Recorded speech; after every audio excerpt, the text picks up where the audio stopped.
Alright, so I'm gonna give you guys my story. It goes okay. Yesterday was the 7th, and usually that's when my link and snap comes in every 7th. So we wanted to go to the grocery store.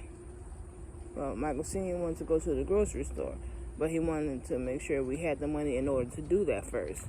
So he called the number, and it said something about only having $15 on there.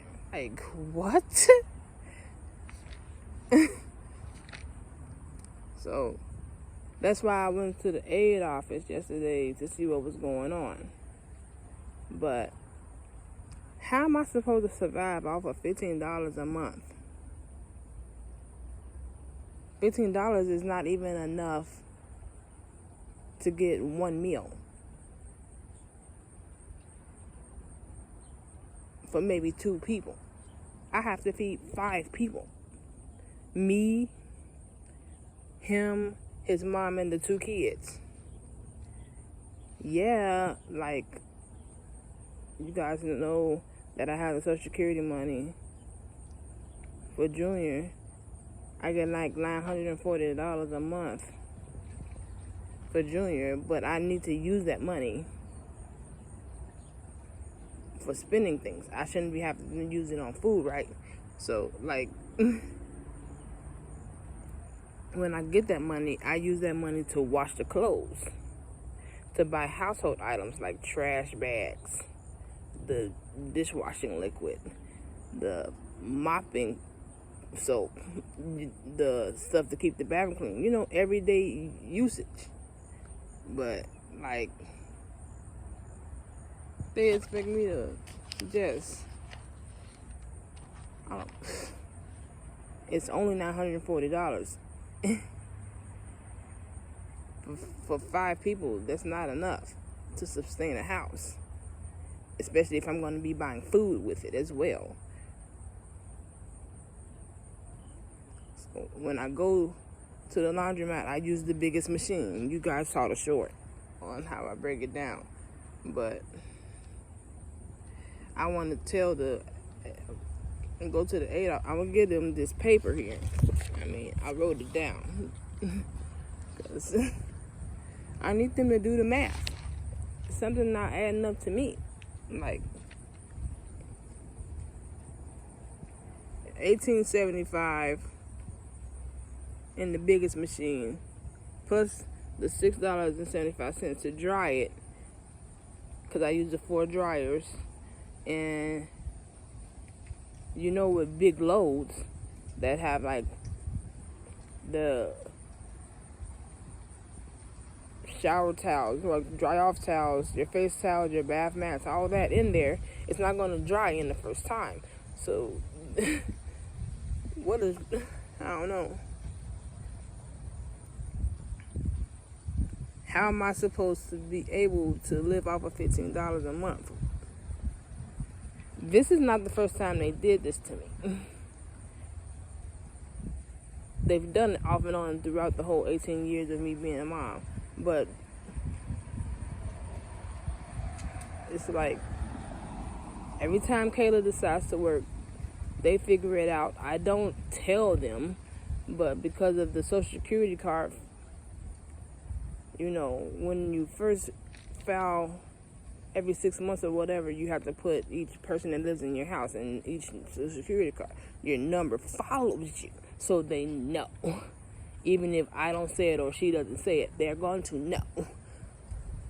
That's what I be trying to tell Ruby, but they have hidden agencies in fucking spyware or whatever that hunt you down every move you make. Like, because of your number.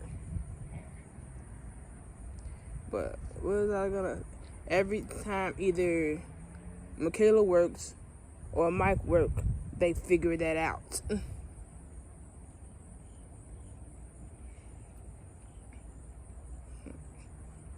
Even when I had like the 700 and something in the beginning, because there was 6 people, I was coming out of pocket spending the money. Like, $700 wasn't even enough. What would make you knock it down from 700 to dang near 200? Mike started working, so they knocked it down to 200, all the way down to 15 because of Michaela moving out. Like, $15. What are we supposed to do with $15? Thank God I don't own a car. You know how much money I would have to put into a car? Like the gas, like the oil leaking out, like the fluid to make sure the wipers work.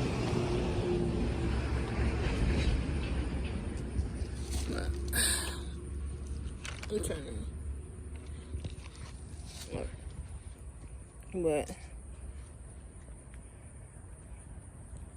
I honestly can't work. If I work, then who's like, he's working, so they think that he's not in the house doing it from home. And even if he was, I need to be at the house to be able to make sure that the dishes are clean and the clothes are clean and stuff for to continue the day. Excuse me.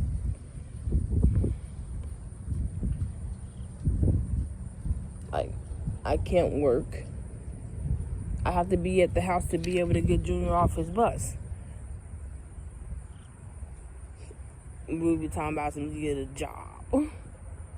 Like, Junior's going to listen to any of you. He barely even listens to me and Mike.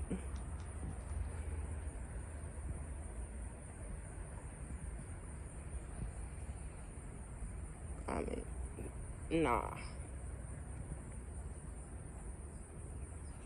What? Like, I'm already basically doing everything inside the house. Everything that he has learned is because I taught it to him. Yeah, he goes to school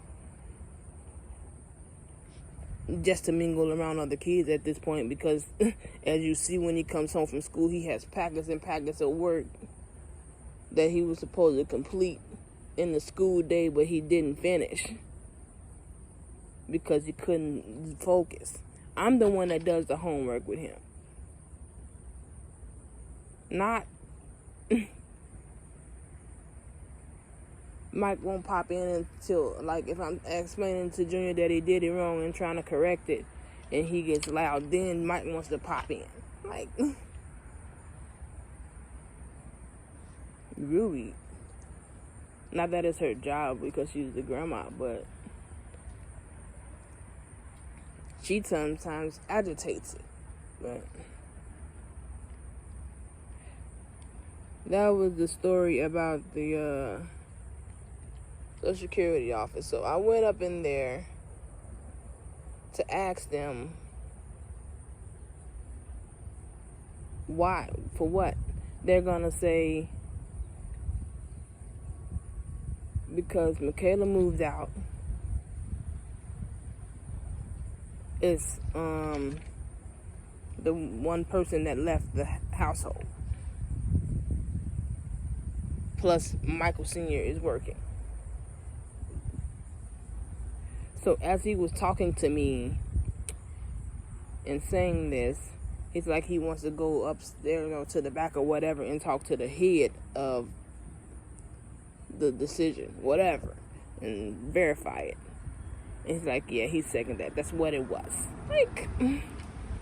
Like I feel like they was doing it to a lot of people this month, because when I walked into the door, the line where you sign in to give the security, the head desk or whatnot, your social security number so they can call you to the back, the line was outside of the building, wrapped around to the parking lot. Right. Even though both windows were open. So I go into the door. The security guard is there if you have a question prior to going to the windows. Then you have the two window people that can assist your question and take your social security name number down for your name and things like that. That line was outside of the door. Plus, the waiting seats, since it's not that many anymore because of what COVID, they didn't want too many people in there at the beginning. It's the row of seats that's in front of the windows. Every last seat was taken except for maybe 4. And even before I went into the back, people started sitting in between. You didn't have arm space. Like, the heck?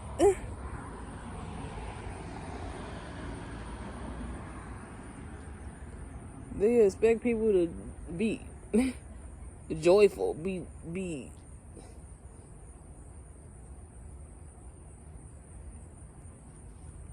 I tried to do it on the phone, and for some reason, the phone kept glitching out, saying that I was pushing the numbers when I wasn't, cutting off and stuff. So I had no choice but to go into the building.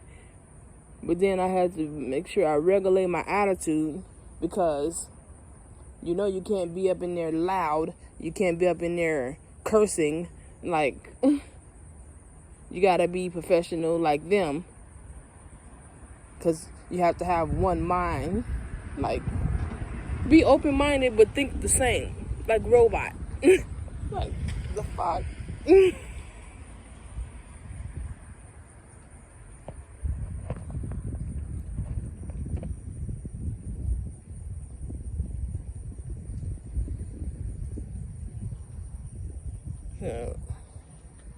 I'm trying to figure out a spot to put my book down so you guys can read it off, but I don't want the wind to blow.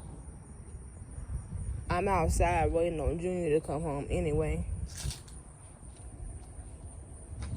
You know I can't say stuff like this inside of the house.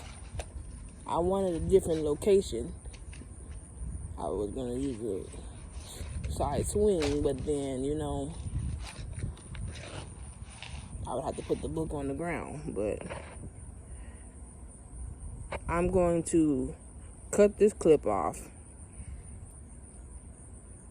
reverse my camera, first knock it onto something so that it's not shaking and rattling, sounding like an earthquake and crickets. Then I'll show you the actual story inside of the notebook, and you guys can zoom it up and read it.